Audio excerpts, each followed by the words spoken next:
என்ன சொல்றாருன்னா மோடி ஒண்ணு இல்ல, இந்த 10 வருஷம் ஆட்சின்றது ட்ரெய்லரா. ட்ரெயிலர் புரியுதா உங்களுக்கு?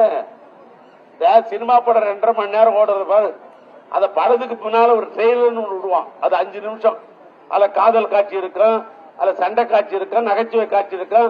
அதை பார்த்துட்டு தான் நம்மால் என்ன பண்ணுவோம், ட்ரெய்லரே நல்லா இருக்குது, நாம போய் முழு படத்தை பார்க்கலாம் அப்படின்னு நினைப்போம். இப்ப அவரே சொல்றாரு, நான் அந்த 10 ஆண்டு கால ஆட்சி என்பது டெய்லர் மாதிரி தான். இந்த டெய்லருக்கே இவ்வளவு கேஸ் விலை ஏத்திட்டீங்களாப்பா, உங்க படத்தை 2.5 மணி நேரம் நாங்க பார்த்தா எங்க நிலைமை என்ன கொஞ்சம் யோசிச்சு. 2700 ரூபாய் ஏறிடும். நீங்க 3வது விட்டீங்கன்னா வர எவ்வளவு ஏறும்?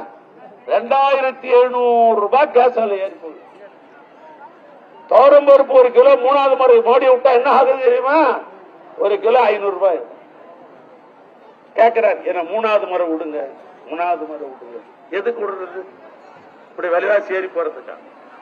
ஆனால் இன்றைக்கு அவ்வளவு பெரிய கடனை பழனிசாமி வச்சு போய் கூட இன்னைக்கு அற்புதமான ஆட்சி தமிழ்நாட்டு முதலமைச்சர் திராவிட மாடல் ஆட்சியில எத்தனையோ திட்டங்களை இந்த அன்பு சகோதரிகளுக்காக இன்றைக்கு வழங்கியிருக்கிறார் என்று சொன்னால் அது மிக. நாங்க எதிர்கட்சியா இருந்தோம். இப்ப எதிர்கட்சியா இருக்கும்போது எடப்பாடி பழனிசாமி முதலமைச்சர்.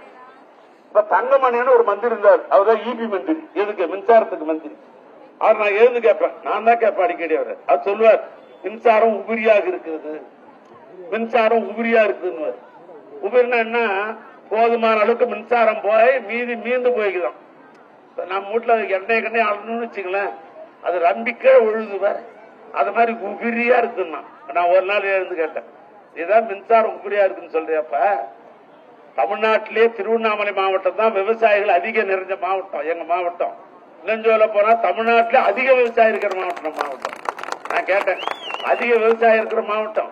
இப்ப எங்க மாவட்டத்துல 17,000 பேர் இலவச மின்சாரம் போட்டு அப்ளிகேஷன் போட்டு வச்சுக்கிறான். நான் ஒண்ணு என்ன கேட்கறேன்னா, இந்த உபரி மின்சாரம் இல்ல, அந்த எங்க விவசாயம் கொஞ்சம் கொஞ்சம் கூடப்பா அப்படின்னு கேட்டேன். பொட்டிமா சிரிச்சுட்டு உட்காந்துட்டான், பதிலே திறக்கல. ஆனால் இன்றைக்கு ஆட்சிக்கு வந்த உடனே தமிழ்நாட்டு முதலமைச்சர் இந்த 3 ஆண்டு காலத்துல 2 லட்சம் விவசாயிகளுக்கு இன்னைக்கு இலவச மின்சாரம் கொடுக்கிறோம். 2 லட்சம் விவசாயிகளுக்கு இலவச மின்சாரம் கொடுக்கிறோம். ஆனா அதிகமா அனுபவிச்சிருக்கிற மாவட்டம் எதுனா நம்ம மாவட்டம் தான் அதிகமா அனுபவிச்சிருக்கிறோம் இலவச மின்சாரத்துல. கணக்கு எனக்கு தெரிஞ்சு பொட்டி மாமா இந்த இபிஎஸ் ஓபிஎஸ் 2 பேரும் வந்தாரு களவாளிங்க. இபிஎஸ் ஓபிஎஸ் 2 பேரும் 2 பேரும் ஒருத்தர் பேசி கையெழுத்து போட்டு கையெழுத்து போட்டு ஜிஎஸ்டி இறங்கிச்சு. வேண்டாம் என்று கலைஞரும் அம்மையார் அவர்கள் சொன்னது ஜிஎஸ்டி.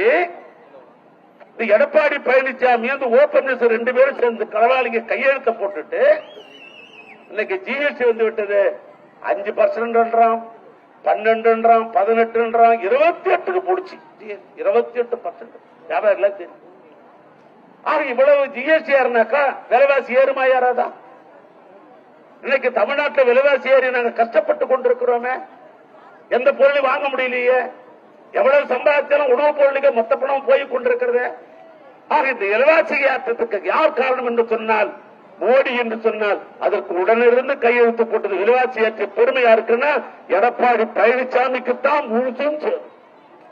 அவர் ஒரு வேட்பாளர் நிச்சயிச்சுக்கிறார். அவர் ஒரு வேட்பாளர். அண்ணன் மோடி என்ன சொல்றாருன்னா 3வது முறை என்ன விடுங்கன்னு ஒரு வேட்பாளர் நிச்சயிச்சுக்கிறார்.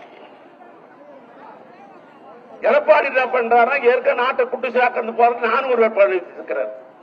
ஆனால் தாய்மார்களை நீங்க தான் சீர்திருத்தி பார்க்கணும். நான் உங்களுக்கு மட்டும் சொல்றேன், நான் தொடர்ந்து அரசு நிகழ்ச்சியிலும் கலந்து இருக்கிறேன். இந்த தேர்தல் பிரச்சாரத்தில் 1 வாரம் கலந்து கொண்டிருக்கிறேன். ஆண்களை விட பெண்கள் தெளிவாக இருக்கிறாங்க. நான் பார்த்துட்டேன், முகத்தை பார்த்தே சொல்லுவேன். முகத்தை பார்த்தே சொல்லுவேன், ஆண்களை விட பெண்கள் தெளிவாக இருப்பாங்க. செய்திகளை உடனுக்குடனும் துல்லியமாகவும் தெரிந்து கொள்ள சப்ஸ்கிரைப் பண்ணுங்க.